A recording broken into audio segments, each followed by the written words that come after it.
Hello friends, आप सभी का स्वागत है हमारे यूट्यूब चैनल जैसा ट्रिक में। आज हम पढ़ेंगे 12th क्लास की साइंस से, जिसका लेसन नंबर 10 और 9 दोनों को हम पढ़ेंगे। इसके क्वेश्चंस आंसर्स देखेंगे कि कौन कौन से क्वेश्चंस एग्जाम के लिए इंपॉर्टेंट बनते हैं। तो स्टार्ट करने से पहले आप सभी मित्रों को जय श्री राम। चलो स्टार्ट करते हैं हमारा लेसन 9। तो इसमें फर्स्ट क्वेश्चन आता है कि लैंगिक जनन किसे कहते हैं। लैंगिक जनन कई बार परीक्षा में पूछा भी गया है। वह जनन जिसमें नर और मादा यानी कि एक तो नर होगा और एक मादा होगी, दोनों का होना आवश्यक होता है। युग्मनज, युग्मनज मतलब इनका जोड़ा, युग्मनज मतलब जोड़ा, यानी कि वह जनन जिसमें नर तथा मादा युग्मनज का संलयन यानी कि मिलान होता है लैंगिक जनन कहलाता है। नर जननांग कौन कौन से हैं, नर जननांग तंत्र कौन कौन से हैं, इसके चित्र भी बनाइए। नर जननांग अंगों में एक जोड़ी तो वर्षणक, एक जोड़ी तो क्या होते हैं, वर्षणक होते हैं। शुक्राणु नलिका होती है। एक शिश्नक जिसे लिंग कहते हैं वो होता है। वर्षणक नर युग्मनज उत्पन्न करते हैं जिसे शुक्राणु कहते हैं। अब वर्षणक के द्वारा जो चीज़ें उत्पन्न की जाती है ना, उसे क्या कहा जाता है, शुक्राणु कहा जाता है। यानी कि नर के जो युग्मनज रहते हैं ना, एक्स और वाई, वो किसके द्वारा निकलते हैं, वर्षणक के द्वारा निकलते हैं, जिसे क्या कहते हैं अपन, शुक्राणु कहते हैं। ये नर जननांग तंत्र का नामांकित चित्र है, इसको देखते हैं। अब इसमें दो तो शुक्रवाहिनी नलिकाएं होगी, ये रही और ये रही, है ना। और ये क्या हो गया, ये वर्षणक हो गए, ये दो वर्षणक हो गए जिसके द्वारा नर जननांग तंत्र उत्पादित होते हैं या फिर बनते हैं, जिसे अपन एक्स और वाई भी कहा जाता है। और ये शिश्नक हो गया जिसे अपन लिंग भी कहते हैं। तो आगे चलते हैं, मादा जननांग तंत्र का नामांकित चित्र बनाइए। अब मादा जननांग अंगों में एक जोड़ी तो अंडाशय होता है। कितना होता है, एक जोड़ी अंडाशय होता है, यानी कि अंडाशय दो होंगे। अंडवाहिनियाँ जिसे डिंब वाहिनी भी कहा जाता है तथा गर्भाशय भी होता है। अंडाशय मादा युग्मनज उत्पन्न करता है, यानी कि मादा युग्मनज के द्वारा, अंडाशय के द्वारा मादा युग्मनज जिन्हें अपन एक्स और एक्स कहते हैं वो उत्पादित होता है, यानी कि उत्पन्न होते हैं, जिसे अंडाणु कहते हैं। और शुक्राणु की तरह ही अंडाणु भी एकल कोशिका जीव है। शुक्राणु क्या है, एकल कोशिकीय जीव है, और अंडाणु भी एकल कोशिकीय जीव हैं। आगे चलते हैं, मादा जननांग तंत्र का नामांकित चित्र देखते हैं। तो यह अंडाशय हो गए, एक जोड़ी तो अंडाशय होते हैं, एक गर्भाशय होता है, ये गर्भाशय हो गया, और अंडवाहिनियाँ ये होगी। ठीक है, आगे चलते हैं। निषेचन के प्रक्रम को बताइए। जब शुक्राणु अंडाणु के संपर्क में आते हैं तो इसमें से एक शुक्राणु अंडाणु के साथ संलयित हो जाता है।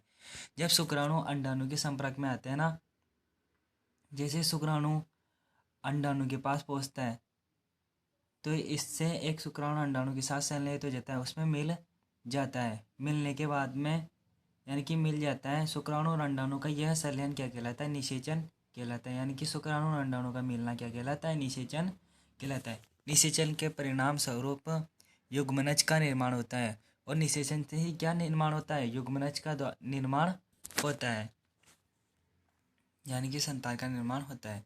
अब देखते हैं सर, जैसे शुक्राणु हो गए, शुक्राणु अंडाणु तक पहुंचेंगे और युग्मनज का निर्माण हो जाएगा, यानी कि ये इस तरह यहाँ पर पहुंचेगा, ये जैसे जैसे आते आते आते यहाँ पर पहुंच जाएंगे, और पहुंचने के बाद में दो युग्मनज बन गए, है ना, यानी कि संलयन केंद्र हो गया, यानी कि इनका संलयन हो गया, निषेचन हो गया।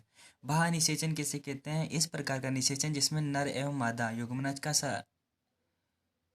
संलयन मादा के शरीर के बाहर होता है, यानी कि युग्मनज एक्स और वाई और एक्स और एक्स मादा के बाहर ही मिलते हैं, उसे कहते हैं बाह्य निषेचन।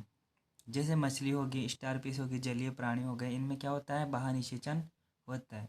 जरायुज तथा अंडपरजक जंतु किसे कहते हैं, कई बार पूछा भी गया है परीक्षा में। देखते हैं, वह जंतु जो सीधे ही शिशु को जन्म देते हैं क्या कहलाते हैं, जरायुज कहलाते हैं। जरायुज किसे कहते हैं, वह जो शिशु को जन्म देते हैं सीधे ही, जैसे कि मानव, गाय होगी, गाय अंडा थोड़ी देती है, नहीं देती ना, यानी कि वह जीव या जंतु जो सीधे ही बच्चे को जन्म देते हैं वो कहलाते हैं जरायुज। तथा अंडपरजक जो अंडे देते हैं, अंडपरजक यानी कि जो अंडे देते हैं, वह जीव जंतु जो अंडे देते हैं अंडपरजक जीव कहलाते हैं। जैसे कि मुर्गी होगी, कबूतर होगा, अंडा देगा, इनके बच्चे थोड़ी होते हैं, अंडा देते हैं, फिर उसमें से अंडे में से बच्चे निकलते हैं।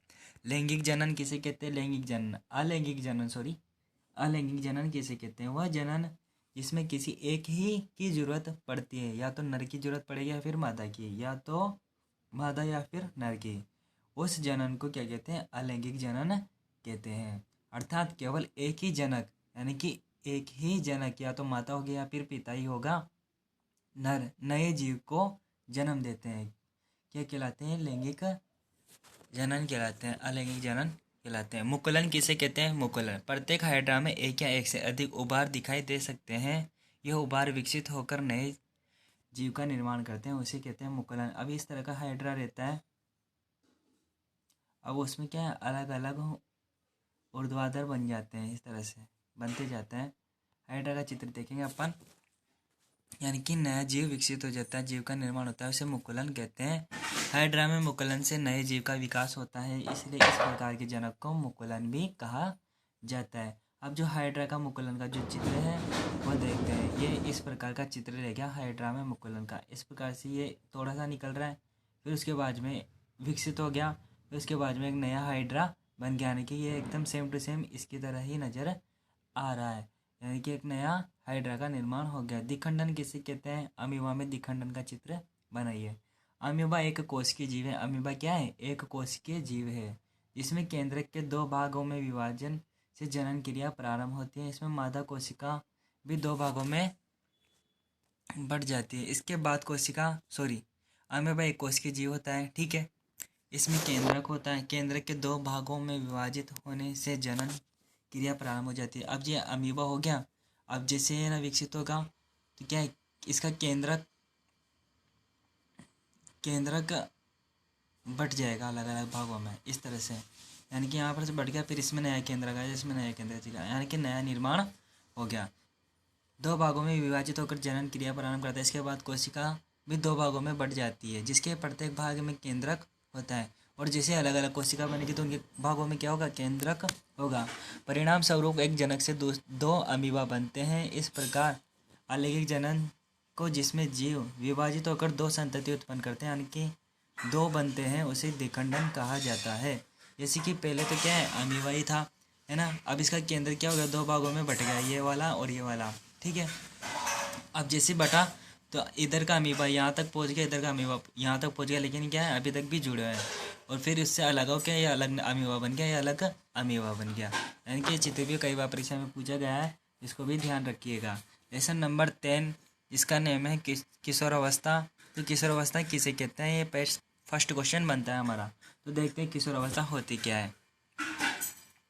जीवन काल की वह अवधि, यानी कि वह समय, जीवन का वह समय जब शरीर में अनेक परिवर्तन होते हैं, यानी कि शरीर के अंदर बहुत सारे परिवर्तन देखने को मिलते हैं, जिससे परिणाम स्वरूप जनक परिपक्वता आती है। और इसके परिणाम स्वरूप यदि ये परिवर्तन होंगे तो हमने जनन परिपक्वता आती है, किशोरावस्था कहलाती है।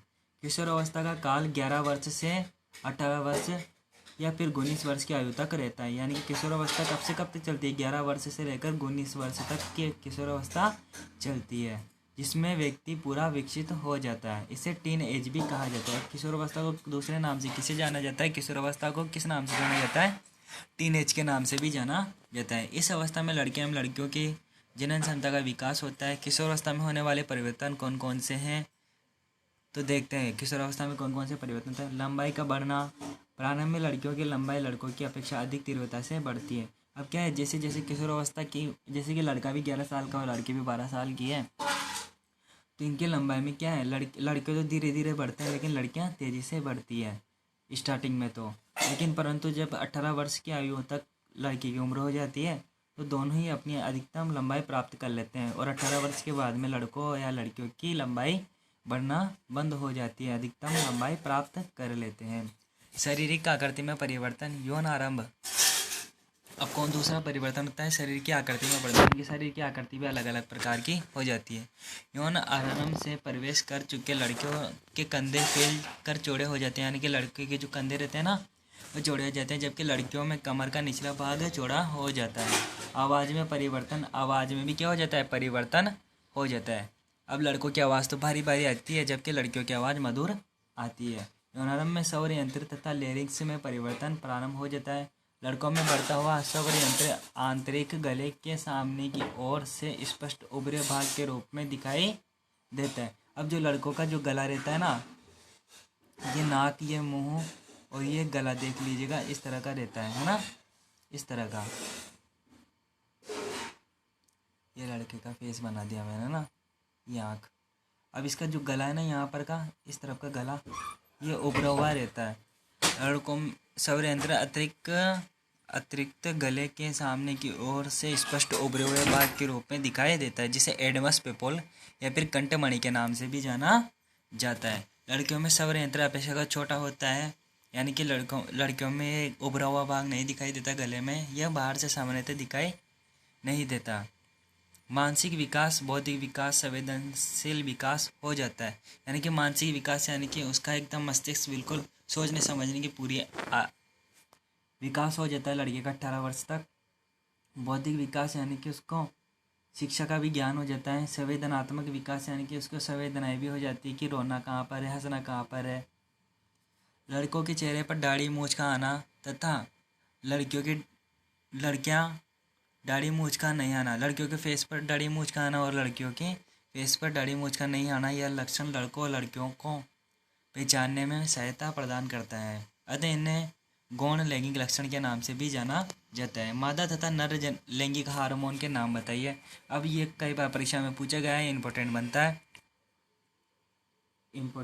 है। देखते हैं, मादा लैंगिक हार्मोन कौन सा है? एस्ट्रोजन। और नर लैंगिक हार्मोन टेस्टोस्टेरोन है। ठीक है। ऋतुस्राव किसे कहते हैं? स्त्रियों में 28 से 30 दिन के अंतराल में रक्त का स्त्राव होना ऋतुस्राव कहलाता है, जिसे रोजोधर्म भी कहते हैं। ठीक है। लगभग 45 से 50 की उम्र में यह ऋतुस्राव होना रुक जाता है, फिर उसके बाद में ऋतुस्राव नहीं होता है, जिसे ऋजुनिवृत्ति कहते हैं। मानव के गुणसूत्रों की संख्या कितनी है तथा मनुष्य में लिंग निर्धारण का चित्र बनाइए। 4 गुणसूत्रों की संख्या मानव, यानी कि आंसर है चौथे का। गुणसूत्रों की संख्या कितनी है? 23 जोड़ी है, अर्थात मानव में 46 गुणसूत्र होते हैं। लड़कियों के गुणसूत्र XX होते हैं, और याद रख लिया, इसे प्रश्न को मोस्ट इंपॉर्टेंट बनता है। लड़कों के गुणसूत्र X और Y रहते हैं। जब शुक्राणु अंडाणु के पास पहुँचते हैं तो शुक्राणु, यानी कि जो लड़के का जो शुक्राणु रहता है उसमें X रहता है, और लड़कियों का X और Y रहता है ना। सॉरी, लड़कियों का तो XX रहता है, लड़कियों का XX रहता है, और लड़कों का गुणसूत्र X और Y रहता है। जब X और X से मिलता है तो लड़की होगी, और जब X और Y से मिलेगा तो लड़का होगा। ठीक है। यानी कि गुणसूत्र निषेचन करते हैं, एक दूसरे से आपस में मिलते हैं। देखो इसमें दे भी रखा है, X और Y लड़के का गुणसूत्र है और XX लड़की का गुणसूत्र है। यह तो थायरोक्सिन हार्मोन की कमी से कौन सा रोग होता है? थायरोक्सिन हार्मोन की कमी से कई बार पूछा गया है परीक्षा में।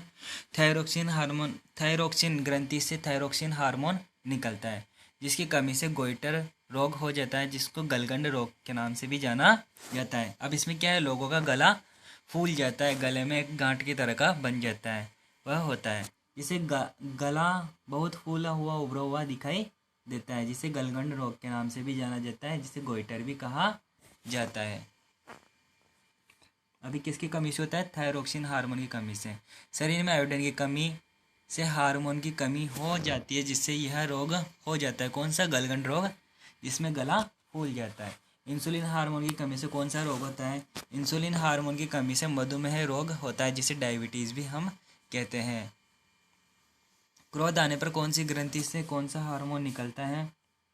जब अपन को गुस्सा आता है ना, एड्रिनल ग्रंथि से एड्रिनल हार्मोन निकलता है, जो क्रोध, चिंता, उत्तेजना की अवस्था में तनाव के संयोजन का कार्य करता है। संतुलित आहार किसे कहते हैं? भोजन में प्रोटीन, कार्बोहाइड्रेट, वर्षा, विटामिन एम, खनिज का पर्याप्त मात्रा में पहुंचना ही क्या कहलाता है? संतुलित आहार कहलाता है। वायरस के रोग, वायरस के एड्स हो गया है ना, HIV होगी।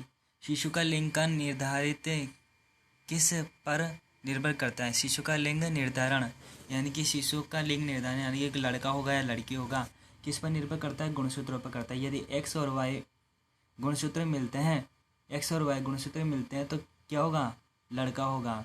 और एक्स और एक्स गुणसूत्र मिलते हैं तो क्या होगा, लड़की होगी। ठीक है, लड़की और लड़का गुणसूत्रों पर निर्भर करता है कि क्या होगा, यानी कि लिंग का निर्धारण किस पर निर्भर करता है, गुणसूत्रों पर निर्भर करता है। तो धन्यवाद दोस्तों वीडियो का तक देखने के लिए। जय श्री राम।